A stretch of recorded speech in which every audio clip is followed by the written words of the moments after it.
Gracias, gracias.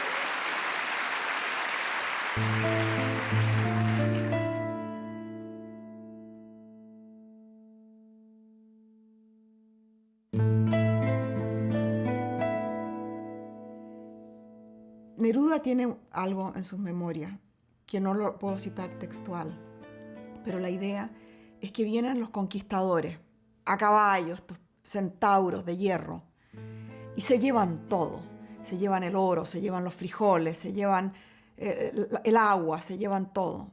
Pero se les caen de las armaduras como piedrecitas las palabras del idioma castellano. Y eso nos dejan las palabras. En la escritura, esa es mi materia prima.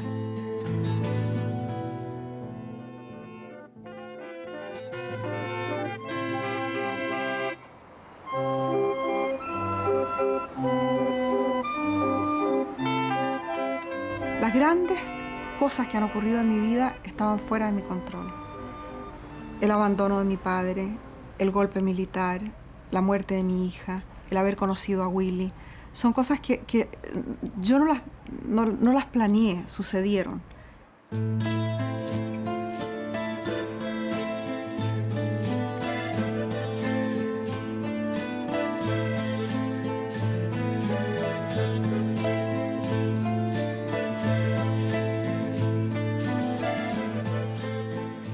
Mi padre fue una gran ausencia nomás y un gran misterio.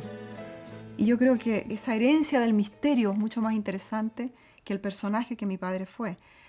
Dicen que era muy inteligente, que era un hombre brillante y que era muy adelantado para su época, que hizo cosas que hoy son perfectamente aceptables. Meterse en deudas, por ejemplo, fiestas de dudoso pelaje, tal vez consumo de drogas a nivel social, pichicatearse, cosas de esas. Me imagino que son cosas así. Y había viajado por Europa y se casó tarde, era un solterón. Entonces además era un hombre brillante que caía muy bien, parece en sociedad, se hacía de amigo, pero todas sus amistades eran un poquito turbias. Ese misterio en torno a mi padre a mí me alimentó la imaginación de niña y me sirvió muchísimo. Prefiero el misterio. El misterio es lo que me alimentó la infancia y lo que alimentó la literatura.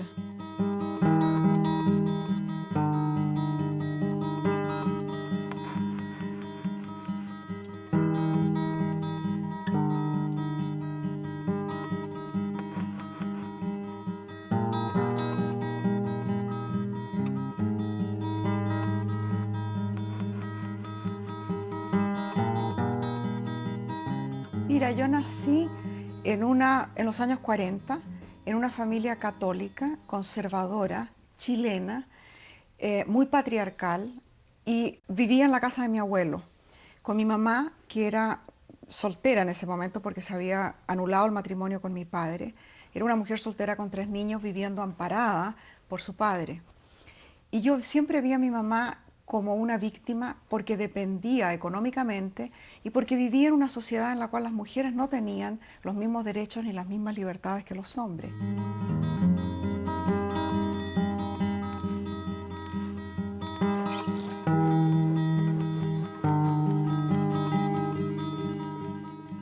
Yo viví mis primeros años de mujer separada con mis hijos en casa de mi padre, vasco castellano, hombre muy sobrio, viudo, tristón.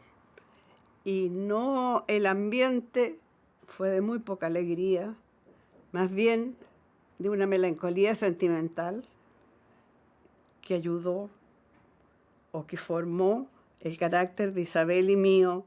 Era una muchacha, yo me estaba formando. En realidad, maduré después de tener 3 hijos.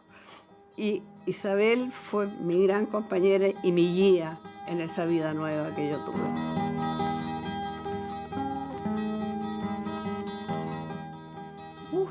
Mi mamá es el amor más largo de mi vida. Mi mamá, ese amor empezó antes que yo naciera. Mi mamá me hablaba cuando yo estaba dentro de ella y me adoró toda la vida. Eso me dio una plataforma extraordinaria. Yo siento que muchas cosas que yo me he atrevido a hacer en la vida es porque en el fondo sé que siempre puedo volver donde mi mamá. Y que pase lo que pase, mi mamá me va a proteger. Era una niña más bien solitaria porque tenía puros hombres a mi alrededor, mis hermanos, mis tíos, mi abuelo. Era esa niña rabiosa, porque todo le parece injusto y todo le parece poco y todo le parece chato y gris, y que tiene un mundo dentro de la cabeza de fantasía. En ese mundo de fantasía mío, que era un mundo de cuentos, yo nunca era la doncella que era rescatada por el príncipe. Yo nunca era la Blancanieves. Yo era el príncipe, o el caballo, pero de ninguna manera la doncella inmóvil así, esperando que llegue un tonto a darle un beso para despertarla, jamás.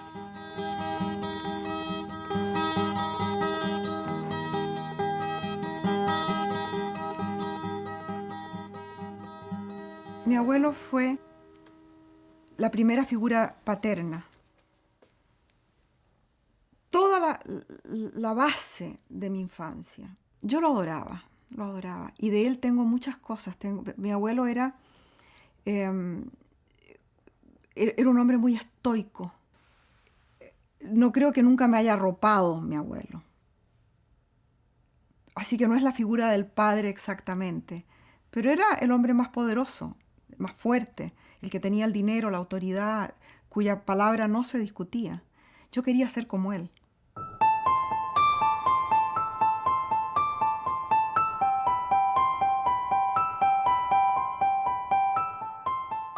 Mi abuela era mágica. En el mundo de mi abuela todo era posible. El mundo era un lugar misterioso donde todo podía ocurrir. Esa magia de mi abuela me faltó en la infancia. La tuve muy poquito y ella se murió súbitamente. Y mi abuelo entonces entró en este luto riguroso del alma que se reflejaba en la casa. Era una casa donde no había fiesta, ni flores, ni músicas, ni postres, ni ninguna cosa de esa. Que así recuerdo mi infancia, pero no mal, sino así era. Y yo creo que eso mismo le dio mucho color a lo que yo escribo. Yo siempre digo, con una infancia feliz, ¿de qué vas a escribir?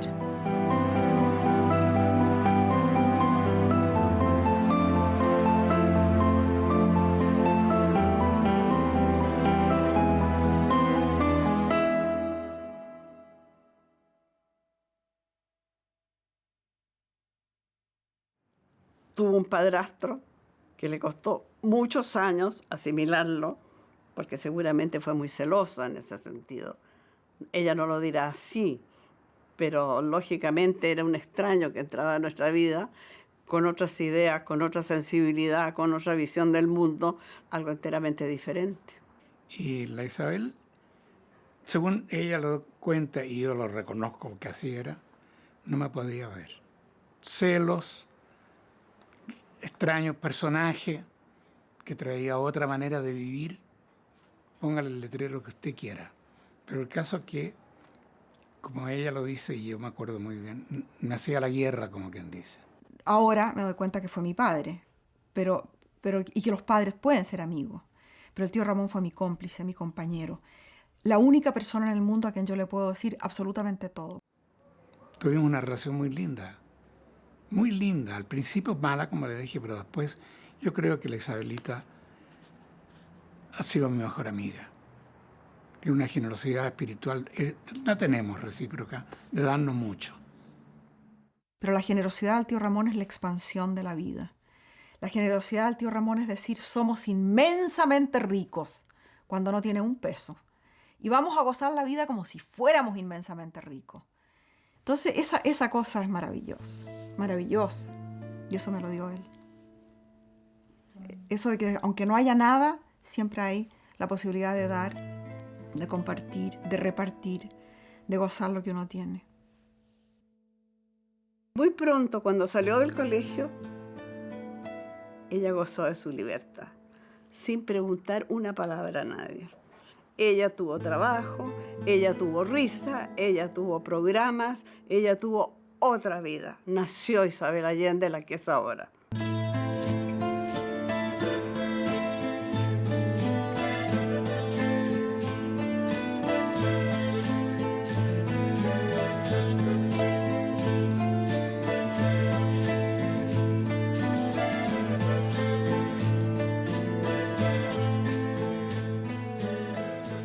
casé muy temprano. Me enamoré a los 15 años del primer hombre que me miró 2 veces, o una vez. Y me aferré a él con dientes y muelas, en parte porque había que casarse. En aquella época se casaba muy joven uno y se noviaba muy largo también. Entonces a los 15 años, 16 años más o menos, estaba pololeando con el que fue mi primer marido y cuando tenía 20 me casé. A los 21 tenía niños. Estaba feliz de ser mamá, feliz de estar con él y creía que mi vida en esa casita prefabricada iba a ser toda mi vida. Esperaba morirme ahí. Nunca imaginé que el destino me iba a lanzar como una bola por el mundo.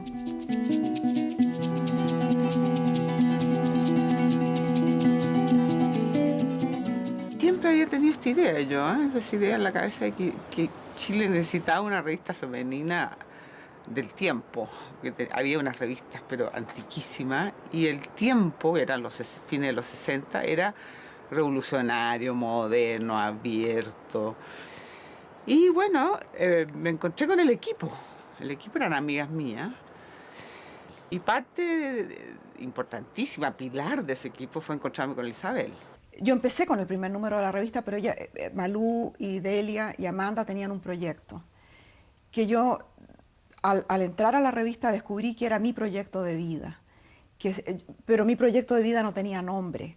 Era una rabia desparramada contra todo lo que fuera autoridad, sobre todo autoridad masculina, contra la autoridad del padre, del abuelo, de la policía, del gobierno, de todo lo que representara el patriarcado. Pero yo no sabía nombrarlo, no tenía un vocabulario para decirlo.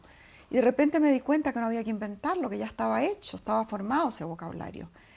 Y fue como que se me abrió un universo en el cual me expandí. Y todo aquello que era confuso antes adquirió un lenguaje articulado.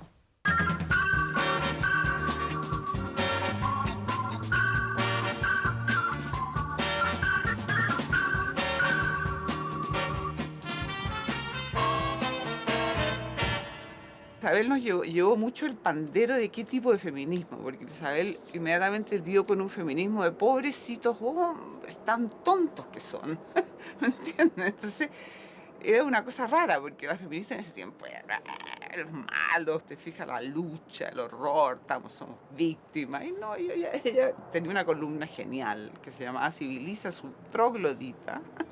El hombre es anfitrión solamente cuando tiene un departamento de soltero. El resto del tiempo es un huésped, por lo general bastante indeseable, de su propia mujer o de la mujer del prójimo. A él le parece normal que en una reunión social la mujer haga el papel de cocinera, mozo, recepcionista, dueña de casa, esposa encantadora, interlocutora inteligente y elemento decorativo. Mientras tanto, el troglodita actúa por presencia. Yo escribí eso, lo debo haber copiado de alguna parte. Es difícil ser alguien, hombre o mujer. Ser, no hacer. Fíjate, Isabel se fue por el ser. Entonces, despierta en las mujeres esa sonrisa primero y después esa cosa mucho más profunda de ¿qué estoy haciendo aquí? No hay precio por la libertad, no hay precio por la autodeterminación. Y eso lo tuve clarísimo siempre. No me importaba tanto la agresión que recibimos. Y recibimos mucha cuando estábamos en la revista Paula, porque se hizo público.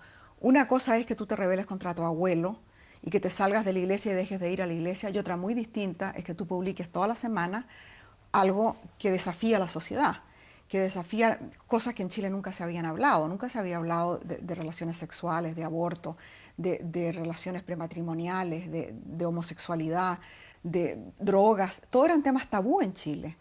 Y empezamos nosotros a tratarlos públicamente. Entonces eso trajo una oleada de reacción contraria, por supuesto. Y yo me sentía contenta en ese desafío, en esa pelea.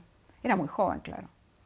Entonces fue una época apasionante para mí, en que creo que me formó el carácter. Me hizo muy desafiante, irónica, atrevida, con la sensación de que yo era inmune, que nada me podía pasar hasta el golpe militar. Es difícil empezar, te fijas, fue el comienzo de todas las carreras nuestras y empezamos con una facilidad, como que navegamos en una ola que era puro éxito, pura entretención, pura amistad, pura facilidad. Y de repente, ¡fa! Yo creo que nos pasó lo que le pasó a todos los chilenos, se acabó la fiesta. Ahora me entendí la oscuridad.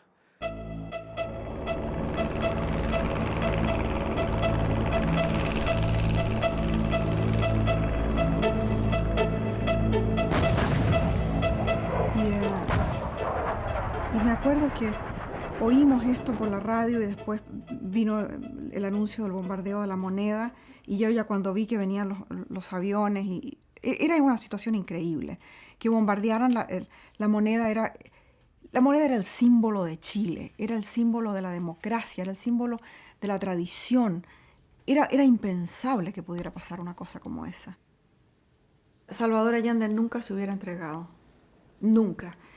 Nosotros almorzamos con él 9 días antes del golpe, y Allende, en un tono muy solemne que no empleaba en la intimidad, sino que era el tono discursivo con que se dirigía a las masas, en este almuerzo familiar dijo: no voy a renunciar, de La Moneda voy a salir cuando termine mi periodo constitucional o muerto. Y sonó melodramático en ese contexto. 9 días después estaba muerto. Sabía exactamente, en el momento que él entró a La Moneda ese día, cuál era el final del día.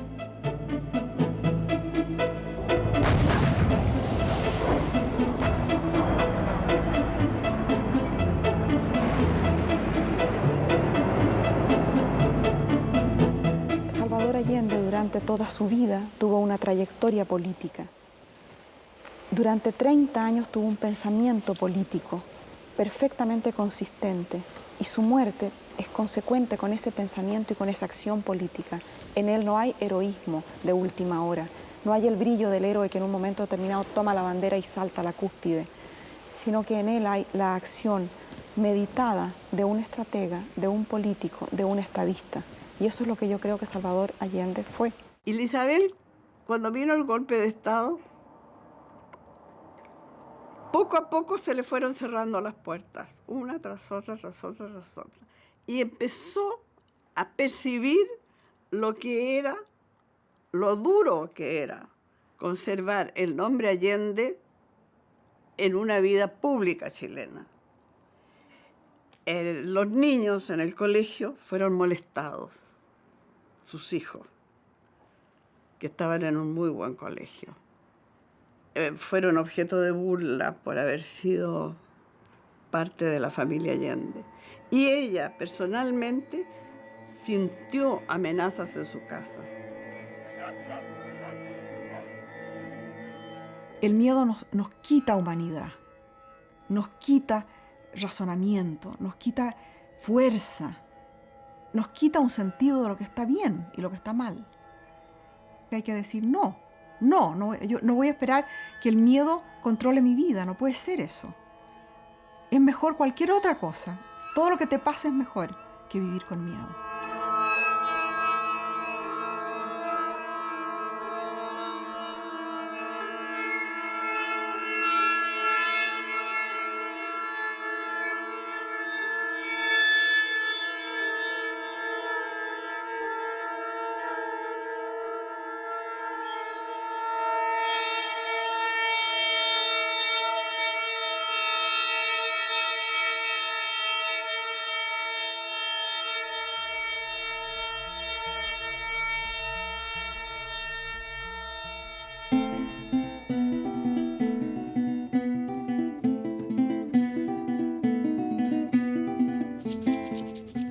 Yo me fui con la idea de que me iba por un tiempo.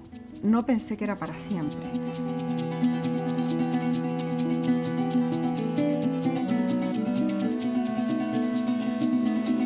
Yo pensé, bueno, me voy a ir por unos meses y voy a volver. Me llevé una maleta con lo necesario. Pero me fui sola, y me acuerdo que cuando crucé la cordillera y cuando vi desde arriba la cordillera, tuve el presentimiento, porque no era un conocimiento, sino un presentimiento de que iba a ser por más tiempo del que yo tenía calculado y que iba a ser mucho más dramático y que dejaba atrás todo un pedazo de mi vida. Y recuerdo que lloré toda esa primera noche en Venezuela, con una sensación de que había terminado algo esencial en mi vida. Me costó mucho habituarme, pero además me pilló en una edad vulnerable, que es de una edad, tenía 30 y tantos años, 32 años creo que tenía, joven y muy desesperada, muy desesperada. Pero dentro de ella llevaba una piedra que le pesaba. Y esa piedra seguramente fue la que la iluminó a la muerte de mi padre de querer escribirle una carta, y esa carta terminó siendo el libro La Casa de los Espíritus. En enero de 1981 recibimos una llamada telefónica en Caracas de que mi abuelo estaba muy mal en Chile. Y yo no podía volver a despedirme de él. Y empecé una carta espiritual para mi abuelo. La empecé esa noche. Y la intención mía era como decirle, me acuerdo de todo. Todo lo que tú me contaste, viejo, me acuerdo. Usted, porque yo le decía a usted, mi abuelo. Y empecé, me vino como una avalancha con todos los recuerdos que se me iban borrando con los años. De la infancia, de los cuentos que me había contado mi abuelo, de unas bisabuelas locas, de todas esas cosas.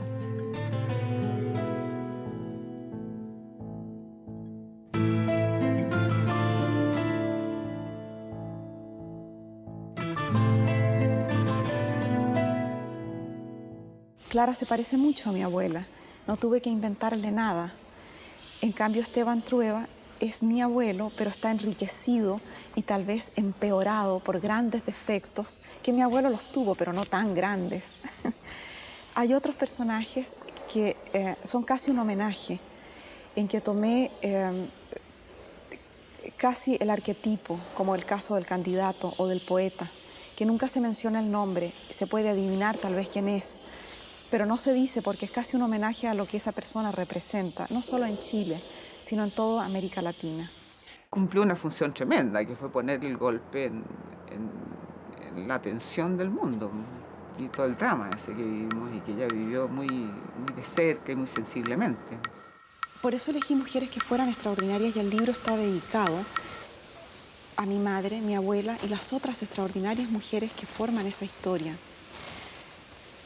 Para mí era muy importante ponerlas a ellas porque toda la literatura latinoamericana es una literatura masculina, en la cual se han exaltado los valores masculinos y se ha puesto siempre en la sombra el 50% de la población que también hacen historia, que son las mujeres, y que son las mujeres que están haciendo cosas en América Latina y que las han hecho siempre. Me parecía que era hora de que alguien las pusiera también en la literatura.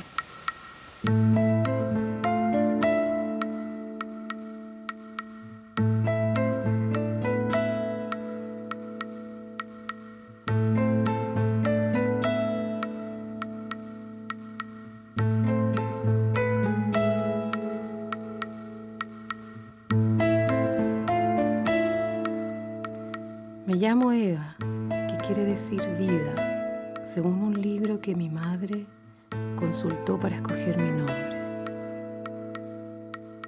Nací en el último cuarto de una casa sombría y crecí entre muebles antiguos, libros en latín y momias humanas. Pero eso no logró hacerme melancólica, porque vine al mundo con un soplo de selva en la...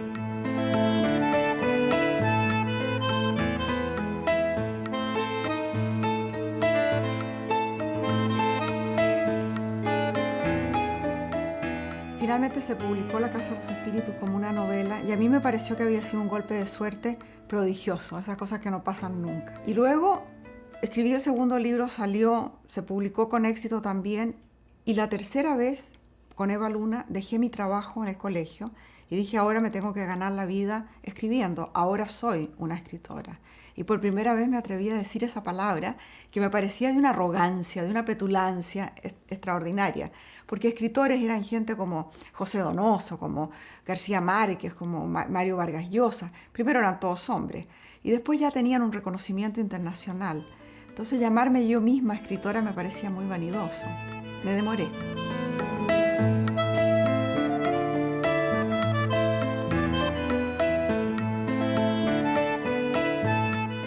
Yo era una mujer mujer muy apasionada, muy imaginativa, muy aventurera, llena de ideas, con una energía que hasta el día de hoy me agoto yo misma de verme. Imagínate cómo sería cuando tenía 30 y tantos años. Imposible. Y mi marido era un hombre más bien pasivo, tranquilo, que nunca cambió. Él fue siempre la misma persona. Y yo ya no me acomodé con esa persona que yo había amado a los 15 años. Yo ya era otro ser yo misma.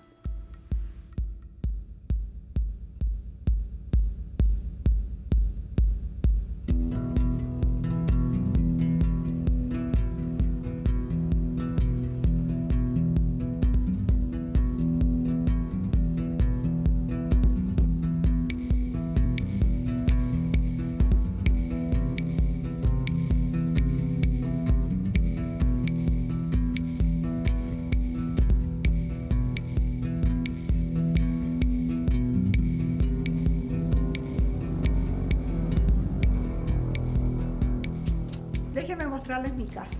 Vengan para acá. Todo lo que hay en la casa lo hemos comprado con Willy en viajes, en diferentes viajes. La casa la construyó Willy pensando en la casa de los espíritus, en lo que él creía que era la casa de los espíritus, que no tenía nada que ver con esto. Esto es mucho más bonito. Y acá está mi adorado marido. Esta es la oficina de él. Este despelote, este desorden, es la oficina de Willy. ¿Cuál es el desorden?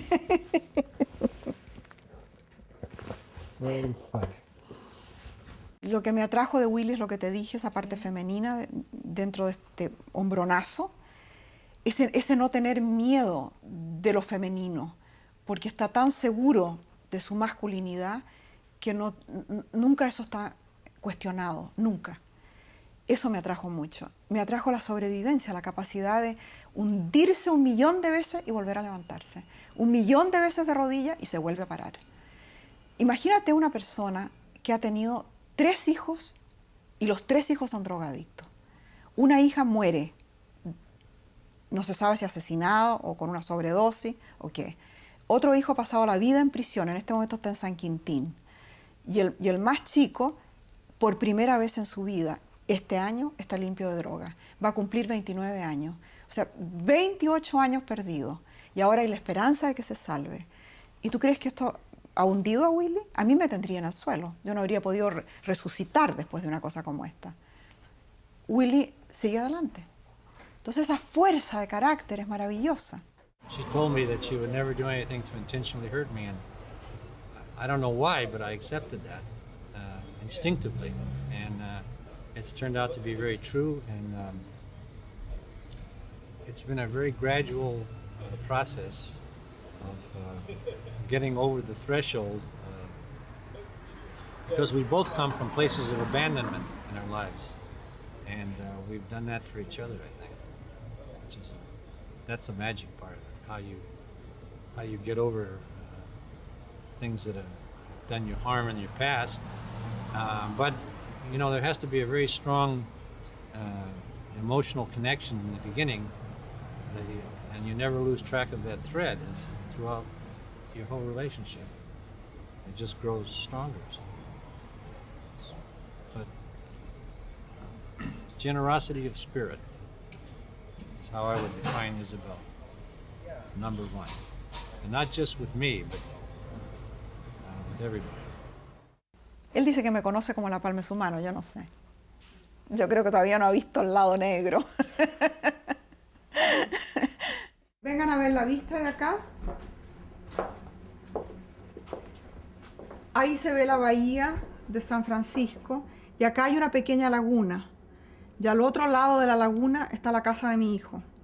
Entonces yo puedo ver la casa de Nicolás y les dije a mis nietos que yo tenía un aparato de visión infrarrojo del FBI que yo podía ver a través de las paredes. Y todo lo que ellos hacían, yo lo podía ver. Y durante años se lo creyeron. Así que yo era la voz de la conciencia. Desde aquí tenemos vista directa a la casa de mi madre, que está en el tope de la colina. Esa casa color rosado, desde aquí se ve, pero no es realmente rosado. Pero tenemos una palmera que cubre mi habitación. así que ella no me puede ver. Esa palmera la mantengo muy sana, con mucho fertilizante, bien frondosa.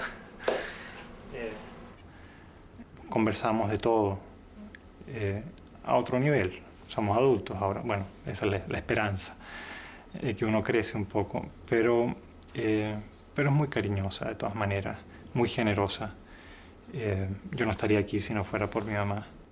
Así que siempre es muy cerca. Hemos tratado de mantenernos cerca, de conservar esa cercanía de la familia latina. Nico, ¿cómo estás, viejito? Diego, miren, vamos a alinear la ensalada aquí. Yeah, we will put everything here and everybody ¿Estamos can listos sit para here. hacer eso? I think so, yeah. No dura mucho. Yeah, we will. Mi hijo y mis nietos se burlan de mí, dicen que yo soy igual a Marlon Brando en El Padrino. Yo mato por la familia, ¿te fijas? Y quisiera que vivieran todos así como en una ciudadela con guardaespaldas, no para protegerlos, sino para que no se escapen. People. Ya, vamos a comer. Pero no siento que nada de la casa sea mío, sino que es de todos, de la tribu. Lo único mío donde no entra nadie es donde tengo la escritura.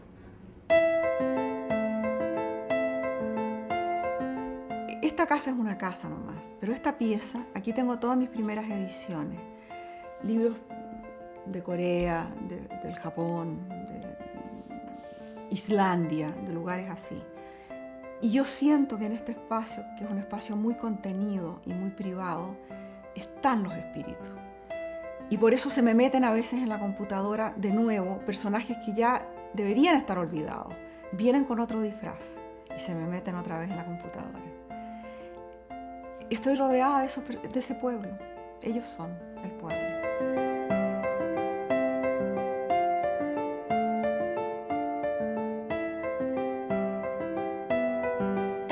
¿Qué hace la historia? Cuando me siento a escribir, ordena algo. Cuando cuento, no sé por qué cuento, y no sé cómo lo voy a contar, y no sé dónde termina ni para dónde va. Pero internamente sé que hay un orden, que yo tengo que encontrar ese orden. Y al final del libro, cuando lo leo, me doy cuenta que hay un aspecto de mi vida que estaba desordenado y ahora lo veo ordenado. Por ejemplo, escribo un libro como Hija de la Fortuna y yo creo que es una historia de amor, de una chica que se enamora de un muchacho, se queda embarazada, se va para la Fiebre del Oro, California, la Fiebre del Oro, una novela de aventuras en la Fiebre del Oro. Y termino el libro y el primer crítico que me dice que esto es sobre el feminismo, yo me siento a pensar y digo, esta es la historia de mi vida. Es la historia de haber salido de la casa conservadora victoriana de mi abuelo y haberme lanzado al mundo, haberme vestido de hombre para salir al mundo a hacer las cosas de hombre y haber triunfado y haber vuelto con... El amor no lo encontré ahí, lo que encontré fue la libertad. Y de la libertad tal vez yo consiga el amor después, pero lo que conseguí fue la libertad y esa no la voy a ceder nunca más.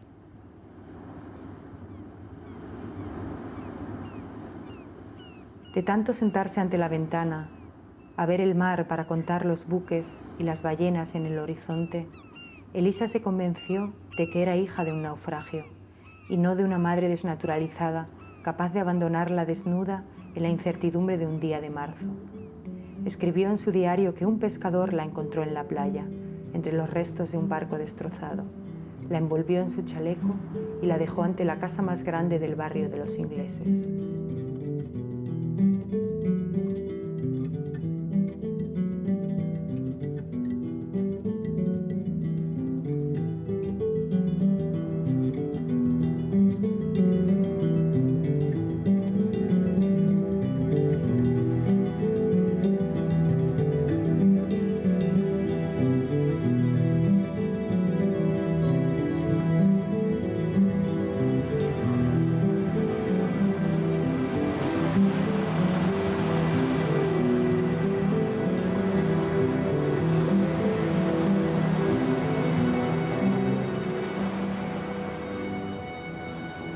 I believe that the period, the last year of Paula's life was, of course, extremely difficult for Isabel. it was also very difficult for her friends. And to see Isabel every day going through so much pain, incredible pain, was difficult.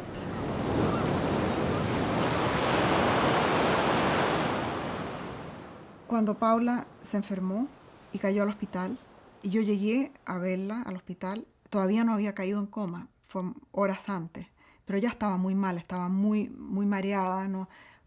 Deliraba. Y le dije, ¿qué te pasa, Paulita? Dime qué te pasa. Yo quería preguntarle qué le duele. Y ella me dijo, ando buscando a Dios y no lo encuentro por ninguna parte. Me dijo eso, y la otra frase que me dijo fue, te quiero mucho, mamá. Y después cayó en coma. Esa cosa espiritual de ella, esa búsqueda de Dios, yo no la entendí, nunca. Pero creo que fue a través de esa búsqueda que ella hizo una vida de servicio. Vivía de lo que yo le daba, de lo poco que ganaba por aquí y por allá. Yo quería darle más, quería llenarla de cosas, y le molestaban las cosas. Entonces, ya antes, ella se había ido desprendiendo de todo. Y esa cosa de ella, de irse desprendiendo, de irse despegando, yo la percibía, pero la veía casi como un defecto, casi como un reproche. Lo veía como un reproche porque yo soy tan vanidosa, tan rodeada de cosas, tan preocupada de que las cosas sean bonitas, de comprar y regalar y dar. Y a Paula nada de eso le interesaba. Entonces yo muchas veces sentí eso como un reproche a mi personalidad también. Tal como mi madre sintió como un reproche mi rebeldía contra los valores que ella me estaba dando. Así que, pero la relación con ella siempre fue íntima, fue buena, buenísima.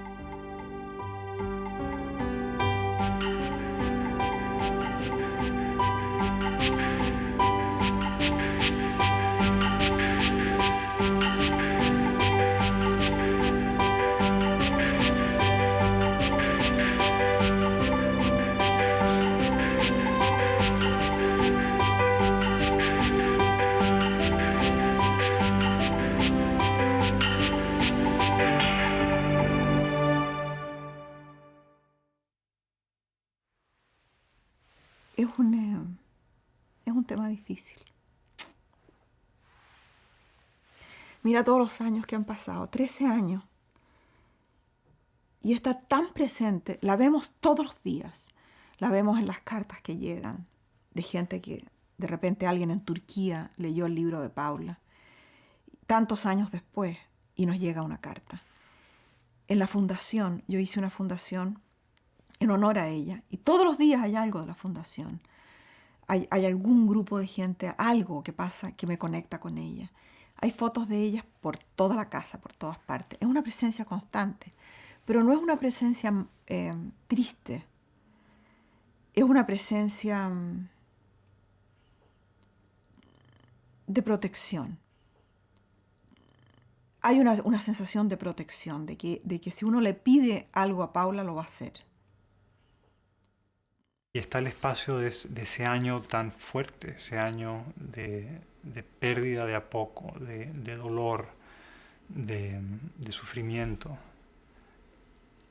que ahí está, y es parte de nosotros, y es parte de la familia. De hecho, mis niños, la menor, que no había nacido todavía cuando Paula murió, a veces dice que echa de menos a Paula, porque es una presencia en la familia. Entonces se identifica con cuando está triste, ya no tanto, ya está un poco más grande, pero cuando era más chiquita, cuando está triste y no tenía palabras para expresar la tristeza, decía es que echa de menos a Paula. Porque tenemos permiso para llorar cuando hablamos de Paula, como quien dice, es más fácil, todo el mundo entiende.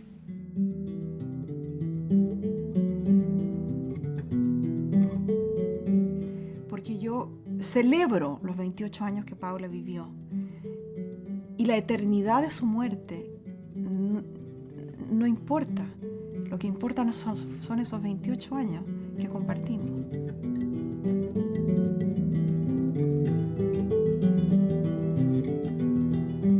Los primeros meses de la enfermedad de Paula fueron los peores, porque fueron los meses de resistencia absoluta contra lo que estaba pasando, de lucha por cambiar las circunstancias, de negar lo que era evidente y de absolutamente decidir que Paula no iba a morir. Y luego, al abrirse al dolor, al doblegarse y humillarse ante el dolor, ante el hecho de tener que aceptar que yo no tenía ningún control sobre las circunstancias y que no podía salvarla. Y por último, dejarla ir. Por último, un día decirle a ella que se podía ir. Yo creo que en ese momento le perdí el miedo al miedo. Y hoy hay muy pocas cosas que me asustan. Por supuesto que tengo miedo de volver a pasar por una cosa como aquella. Pero ya sé que si pasara, es inútil resistirla.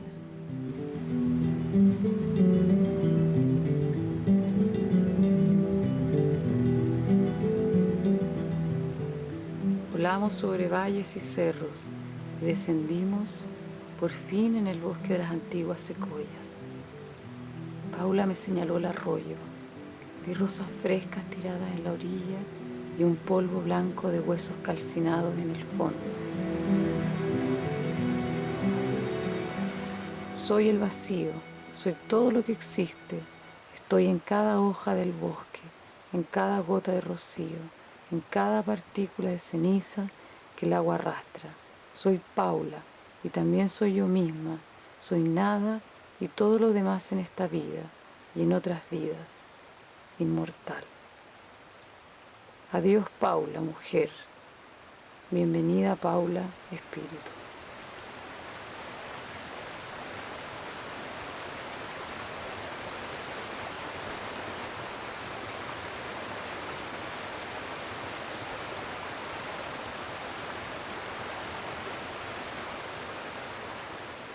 About 12 years ago, Isabel came here and scattered Paula's ashes in this water here.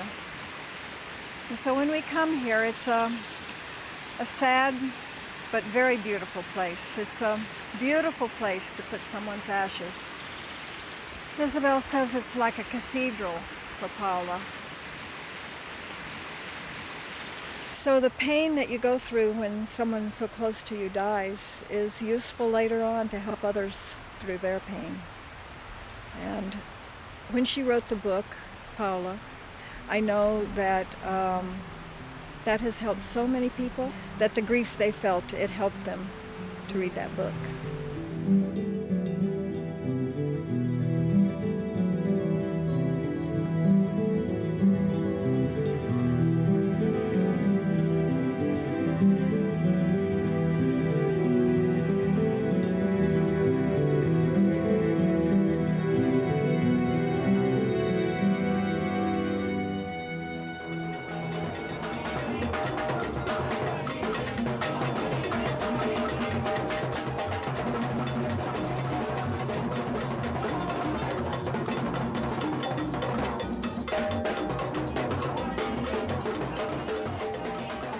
Y decidí darme un tema que fuera lo más opuesto posible al duelo, la pérdida, la muerte de una hija, en fin. Y dije, bueno, ¿cuáles son los pecados capitales que valen la pena? La gula y la lujuria, todo lo demás es pura pérdida. Y decidí escribir un libro sobre la gula y la lujuria y el puente entre los dos, que son los afrodisíacos. Y haciendo la investigación del libro, me entretuve tanto que volví al cuerpo como no había estado desde que la Paulita se enfermó. O sea, desde que Paulita se enfermó en el 91, a finales del 91, hasta 4 años más tarde, andaba de negro. Willy decía que yo parecía una viuda chilena y no tenía conciencia de andar de negro, pero la verdad es que estaba de negro por dentro. Y el libro Afrodita me devolvió esa cosa que había tenido en Venezuela. Eso de sentirse bien en el cuerpo, no sé, de jactarse, de estar en el cuerpo, de estar viva, de que a uno le gusten las cosas, de si me gusta el chocolate, vamos comiendo chocolate, ¿qué importa? vamos a beber, vamos a bailar, vamos a hacer todas esas cosas que por 4 años yo misma me las prohibí y me las devolvió Afrodita.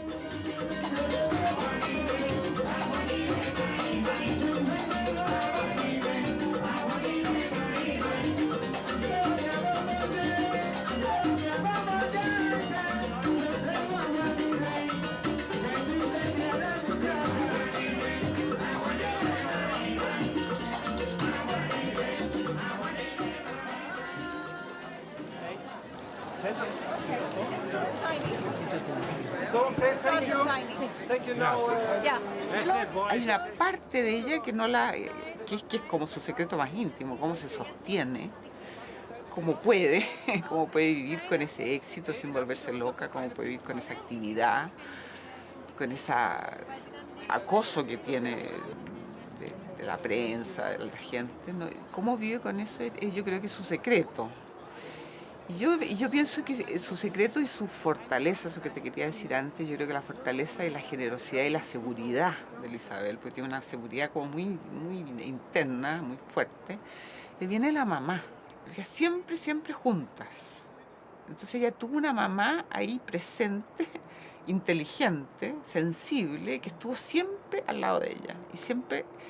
Y en toda su carrera, la Panchita ha sido un puntal, porque ha sido fue, no sé ahora, pero durante mucho tiempo, al principio era su editora. O sea, Isabel los mandaba los libros a ella y ella le decía esto no, esto sí, esto está mal dicho, esto hay que... Es una mujer muy culta también, una potencia. Y una potencia de cariño también, muy cariñosa, muy entregada, muy física con ella y con Isabel. Entonces yo creo que esa fuerza le viene de su madre. Y nos hemos escrito cartas todos los días hasta el día de hoy. Yo junto todas las cartas de Isabel en un archivo. Llega el día 31 de diciembre, hago un paquete con una rosa y le mando las cartas, porque son su vida, que ella me la confió a mí. Y ella guarda mis cartas, que a mí no me interesan. Entonces ella tiene todo el conjunto para poder formar y crear cualquier historia. Yo me he escrito cartas con mi madre durante años. Y aquí hay nada más que las del año 1994 para adelante. Y estoy revisándolas porque estoy escribiendo una memoria. Entonces aquí están las cartas por año. Cada uno de los paquetes representa un año. Ahí están. El que más quiero son las cartas de mi mamá. Digamos, si hubiera un incendio, que es lo primero que sacaría, las cartas de mi mamá.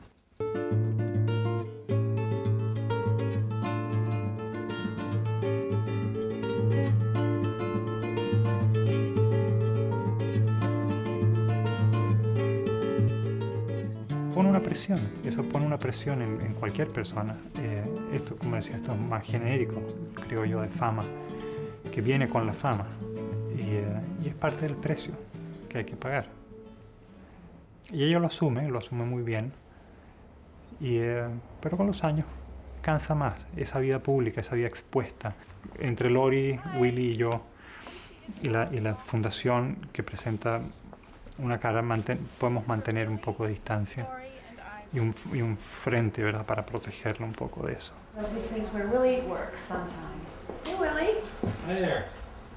They've come to say hello to you. Every single one of them that you see there, her grandfather, her grandmother. And I'm going to put every one of those on a CD for you, so when people ask... The publishers send us, all over the world, send us copies of her books. So we have a copy of all her books in all the different languages, and we keep them here. Look, there's Paula in Chinese. And then underneath in these boxes, we keep the letters that the fans send us. And you can see that these are just full of letters, from all over the world. People have, after they've read the book, they write to Isabel and they just want to have some contact with her. Some of them are really hard to read, some of them are typed, but we keep everything. Y siento que cualquier cosa que uno haga en Estados Unidos se refleja en el resto del mundo a la larga. lo que uno hace en un país como Chile se queda en Chile. Entonces, para mi fundación y para mis libros y para el trabajo que hago en cualquier campo, tengo más exposición si vivo en Estados Unidos. Pero el hecho ya de vivir en Estados Unidos me da un horizonte mayor.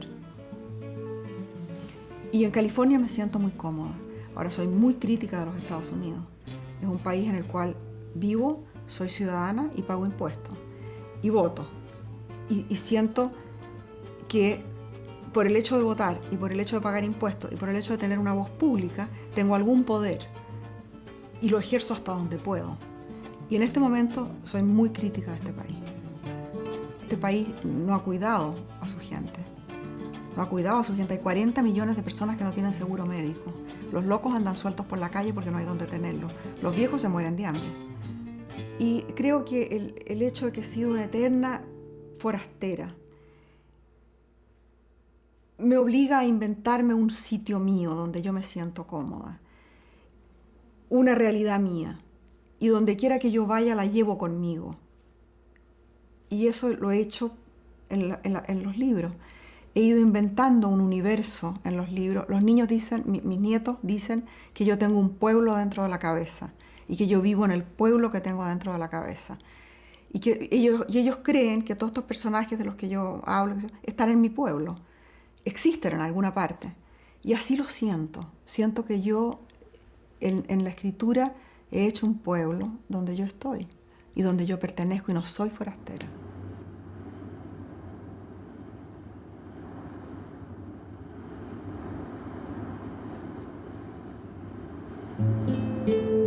Me gustaría volar en una escoba y danzar con otras brujas paganas en el bosque a la luz de la luna, invocando las fuerzas de la tierra y ahuyentando demonios.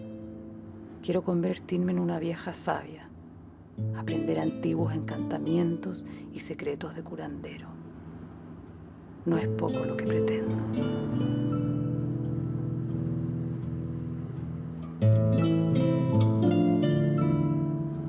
Lo de volar en la escoba es un sueño que yo creo que tenemos muchas mujeres, que es la idea de que mediante la magia podemos salvar al mundo, de que hay un elemento femenino mágico que puede cambiar el equilibrio del mundo y hacerlo distinto. Si fuéramos suficientes las brujas, se podría.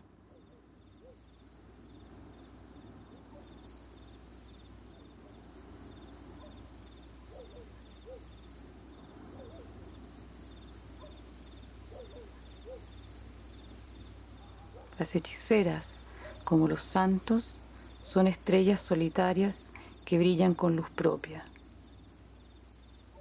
No dependen de nada ni de nadie, por eso carecen de miedo y pueden lanzarse ciegas al abismo con la certeza de que en vez de estrellarse, saldrán volando. Tú me lees unas cosas que yo las debo haber copiado de alguna parte porque no me acuerdo nada de todo eso. Nada.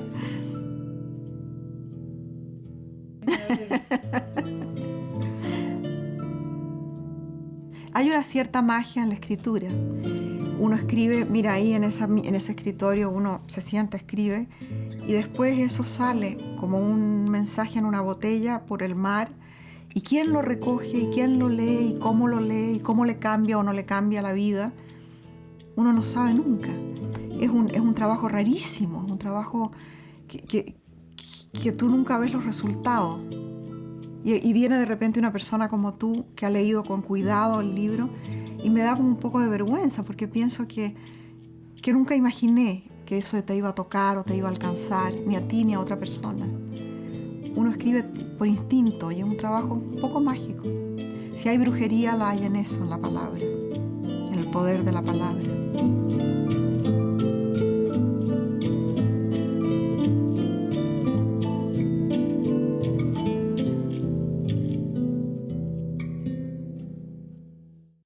Señaló sin vacilar al teniente Juan de Dios Ramírez y a cada hombre que participó en la detención de su familia, porque durante esos años los había llevado grabados a fuego en su memoria. Y pienso que esa es la actitud que debe tener cada mujer siempre. Por eso me gusta este libro, por eso me gusta ese personaje, porque creo que la valentía de la mujer está clavada, está impregnada aquí. Bueno, yo pienso que ella también es una persona que ha luchado contra los miedos. Nos tocó, somos coetáneas, nos tocó vivir una misma época en la vida, pero ha sido poner en letras lo que yo vivía, lo que yo sentía y estar en el otro lado, porque la gran mayoría de las mujeres eran sometidas. I did really enjoy Daughter of Fortune, especially given that it was about a young woman running away to San Francisco. I was lucky in that when I moved to San Francisco, I wasn't running away from my family, but I grew up in a very small, very rural, and very conservative town. And about passion, and about sex, and about the heart, and about young women doing stupid things because they are completely in love and having it be the right thing to do anyway. Siempre la he visto como una persona muy vital, muy alegre, con mucha fuerza y con una sensibilidad y una forma de explicar. Es que cualquier cosa, desde la enfermedad de su hija hasta un momento político absolutamente complicado, con una, no sé si decir dulzura, en euskera hay una palabra que es goxotasuna, es una cosa que te hace sentirte cerca.